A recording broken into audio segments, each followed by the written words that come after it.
उद्धव जी ब्रज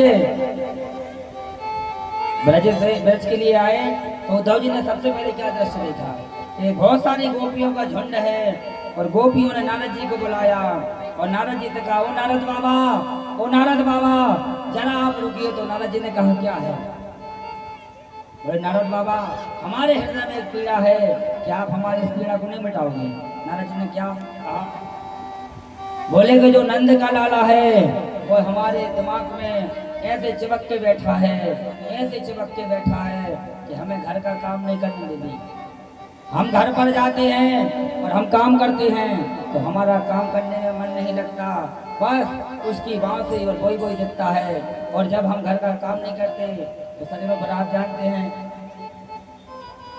कि फिर हमारी सास हमें बहुत परेशान करती है, क्योंकि जब कोई बहू घर का काम न करे और दिन भर यदि वो सदमे में या गम में रहे तो बस सास को यही चिंता लगती है। क्या लगती है चिंता? कहीं हमारी बहू को ऊपरी तो नहीं हो गया। तो फिर वो भूतों को मतलब भूतों को जानने वाले दुनिया की तलाश करने लगती है।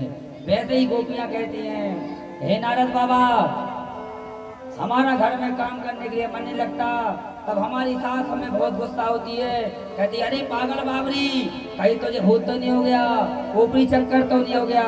हमारी सास हमारे लिए बहुत खरी खोटी सुनाती है। सज्जनों, जब नारद जी ने गोपियों के, भैया थोड़ा सा जरा सा तेज कर दो, जरा सा गोपियों के ऐसे भाव के लिए सुना तो वो बहुत आश्चर्यचकित हो गए। नारद जी ने कहा कि बताओ, नारद जी ने कहा कि बताओ कि जो बड़े बड़े साधु संत, मत बोलो, बड़े बड़े साधु संत और हमारे महापुरुष रात दिन मेहनत करते हैं कि कहीं ना कहीं भगवान की हमें झांकी दिख जाए, वो सावरे सलोने की सूरत का दर्शन हो जाए। पर बताओ, इन गोपियों के हृदय में, इन गोपियों के दिमाग ने, उस नंद के लाला ने डेरा डाल करके अपना आधिपत्य जमा करके रखा है। धन्य गोपियों। जब इस प्रकार से गोपियों का और नारद जी का संवाद चल रहा था, सजनों, उद्धव जी सुन करके रह गए। उद्धव जी ने सोचा कि बताओ, ये तो साक्षात प्रेम की देवी है। फिर भी उद्धव जी ने सोचा, क्या सोचा कि जब हम यहाँ पर आए हैं, क्यों ना हम अपना ज्ञान यहाँ पर बढ़ाएं। क्योंकि हर व्यक्ति की आदत होती है, जैसे कोई गाने वाला हो और उसे लगता है कि हमें गाने मिल जाए, कोई बजाने वाला हो, उसे लगता है कि हम बजा दें। क्योंकि जिस व्यक्ति के पास जिस चीज का बल रहेगा तो उसको लगता है कि हम फिर उस बल को दिखाएं। उद्धव जी को ज्ञान का ईमान था। उन्होंने कहा, सोचो, चलो हम चलते हैं, थोड़ा सा ज्ञान बगड़ाते हैं। तो जैसे ही उद्धव जी गए, उद्धव जी ने कहा, अरे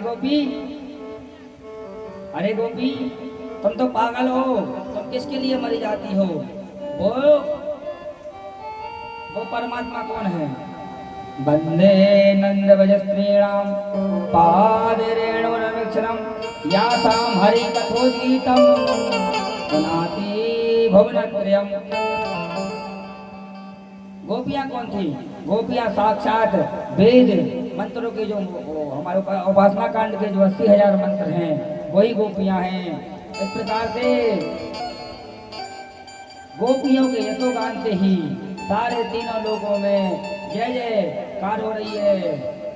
और जब जाकर के उद्धव जी गए और उद्धव जी ने कहा कि अरे गोपियों, तुम किसके लिए रो रही हो? उस परमात्मा के लिए रो रही हो। वो परमात्मा तो सब जगह है। बोले, यत्र यत्र मनो याति तत्र तत्र एव ब्रह्मा। बोले, वो ब्रह्म है, वो परमात्मा हर जगह है, तुम इतना क्यों रो रही हो? बोले, वो परमात्मा सब जगह है। बहुत ज्ञान बताया, बहुत उपदेश दिए, परंतु गोपियों को कुछ समझ में नहीं आ रहा है। उद्धव जी बोलते जा रहे हैं, बोलते जा रहे हैं, बोलते जा रहे हैं, गोपियां सुन रही हैं। उनमें से एक गोपी कहती है कि अरे बाबा, जब तुम्हारी बात पूरी हो जाए तो हमारी बात सुन लेना। सजनों, उद्धव जी अपना ज्ञान बगड़ाते जा रहे हैं, बगड़ाते जा रहे हैं, गोपियां सुनती जा रही हैं। उद्धव जी शांत हो गए। बोले, हाँ भैया, तुम्हारी बात समाप्त हो गई? बोले, हाँ हो गई। तो बोले, सुनो, बोले, तुमने कहा यत्र यत्र मनो याति तत्र तत्र भी ब्रह्मा, हमने मान लिया। पर ये बताओ, जिस ब्रह्म का तुम हमें ज्ञान दे रहे हो, क्या तुम्हारा ब्रह्म जो हमारा ब्रह्म काम करता था वो कर सकता है? बोले, क्या? बोले, हमारा ब्रह्म हमारा ब्रह्म हमारे साथ रहता था, हमारा गोबर उठवाता था, हमारा माखन चुराता था और हमारे दिल को चुरा लेता था। क्या तुम्हारा ब्रह्म ये सब चुरा सकता है? बोले नहीं, हमारा ब्रह्म थोड़ी ये सब कर सकता है। बोले हमारा ब्रह्म तो निर्गुण है, ब्रह्म है, वो केवल तुम्हारी रक्षा कर सकता है। फिर गोपियों ने कहा कि जब तुम्हारा ब्रह्म यह काम नहीं कर सकता तो फिर हमें ऐसे ब्रह्म की जरूरत नहीं है, तुम अपने ब्रह्म को तुम जानो। जब उद्धव जी ने सुना तो सुन करके उनका जो दिमाग था, जो उनका ज्ञान का थर्मामीटर जैसे इंची टेप होता है, इंची टेप को छोड़ो एकदम से वो जाकर के बंद हो जाता है, वैसे उद्धव जी का धीरे धीरे धीरे धीरे जाकर के दिमाग बंद होने लगा। उद्धव जी ने सोचा कि अरे ये गोपियां तो साक्षात ब्रह्म हैं। फिर उद्धव जी ने दोबारा से अपनी चाल चली, बोले बताओ गोपी। उद्धव जी कहते हैं कि गोपी तुम तो बहुत ज्ञानी हो। अरे गोपी कहती कि तुम ये बताओ कि तुम उद्धव जी अद्वैतवादी हो कि द्वैतवादी? अद्वैतवादी हो कि द्वैतवादी? गोपी कहती है अद्वैत का क्या मतलब होता है? तो उद्धव जी कहते हैं अद्वैत का मतलब होता है ब्रह्म सत्यम जगत मिथ्या जीवो ब्रह्मो ना परा। बोले इस संसार में केवल ब्रह्म सत्य है, बाकी सब असत्य है। ये बेसूत्र की बात है, समझना। गोपी कहती है अच्छा है तो यह संसार पर तुम्हारी नजरों में स्वप्न हुआ? तो जब तुम कह रहे हो तो ब्रह्म सत्यम जगत मिथ्या जीवो ब्रह्मो ना परा, तो फिर तुम्हारी नजरों में ये संसार है, क्या ये संसार स्वप्न है? बोले जब तुम्हारी नजरों में यह संसार स्वप्न है तो फिर तुम अपना दिमाग हमें क्यों यहाँ, तुम अपना दिमाग यहाँ तुम क्यों अपना रायता फग रहे हो, रायता क्यों बगा रहे हो जब तुम्हारी नजरों में सारा संसार स्वप्न है? फिर उद्धव जी का दिमाग हो गया कि बताओ ये तो वेद सूत्रों को भी जानती हैं, वेद मंत्रों को भी जानती हैं, पर हम सोच रहे थे ये तो अरे गांव की गवारन ग्वालन होगी, गाय भैंस चराने वाली हैं, ये क्या? उद्धव जी के अंदर जो ज्ञान का पर्दा था वह धीरे धीरे धीरे धीरे करके समाप्त होने लगा। और जैसे ही उद्धव जी ने गोपियों के उपदेश को सुना और उद्धव जी जाकर के लेट गए और भिखारी बन गए, भिखारी बन गए और गोपियों के चरणों में गिर गए। और क्या भिक्षा मांगी? ना रुपया मांगे, ना पैसे मांगे, ना धन मांगा। गोपियों ने क्या मांगा? क्या मांगा? जो भरत जी ने मांगा। क्या मांगा? अर्थ न धर्म न काम रुचि गति न चाहो निर्वाण जन्म जन्म रति राम पद यह वरदान नान। उनने क्या मांगा? जो भरत जी ने मांगा।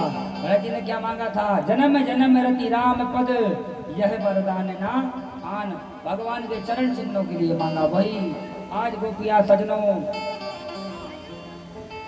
आज गोपियां ज्ञान को सुन करके उद्धव जी का जो ज्ञान का पर्दा था वह नष्ट हो गया। और जाकर के उद्धव जी गोपियों के चरणों में गिर पड़े और कहते कि हे गोपियों अब आप मुझे भक्ति का वरदान दे दो। आज उद्धव जी को बहुत ही अपने हृदय में गिलानी हुई कि बताओ जिन वेद सूत्रों को पढ़ पढ़ करके, जिन वेद सूत्रों को पढ़ पढ़ के हमने जीवन व्यतीत किया, ये तो सब हमारा एक खोखला ज्ञान था। हमारी स्मृतियों में लिखा है, क्या लिखा है? सुनना, बहुत अच्छी बात है। हमारे स्मृतियों में लिखा है दरवी पाक रसम यथा। दरवी पाक रसम यथा का मतलब समझना, तो ध्यान कर लेना, आप लोग को बताने के लिए हो जाएगा। दरवी पाक रसम यथा।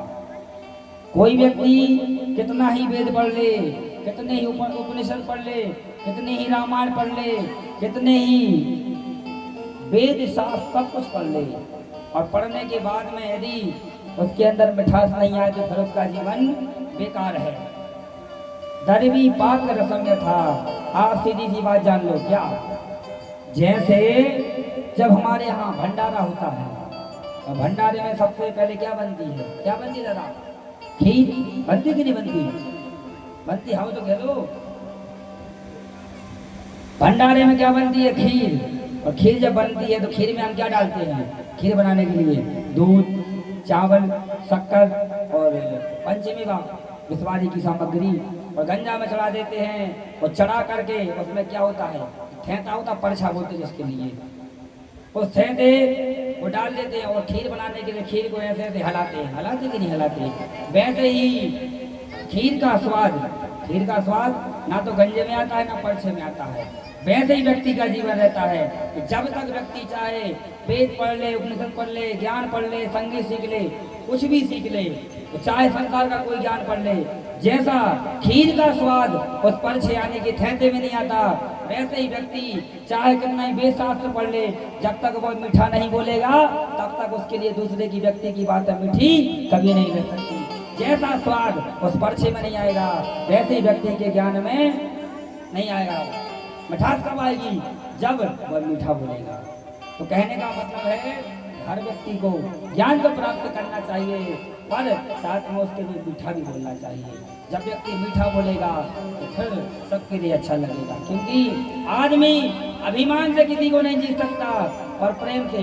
कितना ही बड़ा गुस्सेल आदमी क्यों ना हो, कितना ही कर्कश वाणी वाला बोलने वाला व्यक्ति ना हो, और जब वो गुस्सा करे और आप उससे यदि इतना कह दो कि भैया दो बातें अच्छी बोल दो, तब वह भी बोल जाए पानी पानी हो जाता है। वैसे लिखा है दरबी पाक रसम यथा, हर व्यक्ति को मीठा बोलना चाहिए। जब इस प्रकार की बातें सजनों उद्धव जी ने सुनी, उनका जो दिमाग था वो स्पष्ट होने लगा, दिमाग काम करना बंद हो गया कि अरे बताओ ये तो साक्षात जगदम्बा है। और राधा जी कौन है? राधा जी हम आपको बताते हैं राधा जी कौन है। कई लोग कहते हैं राधा का नाम नहीं आता, सही नहीं आता, हमें नहीं पता। पर राधा जी कौन है?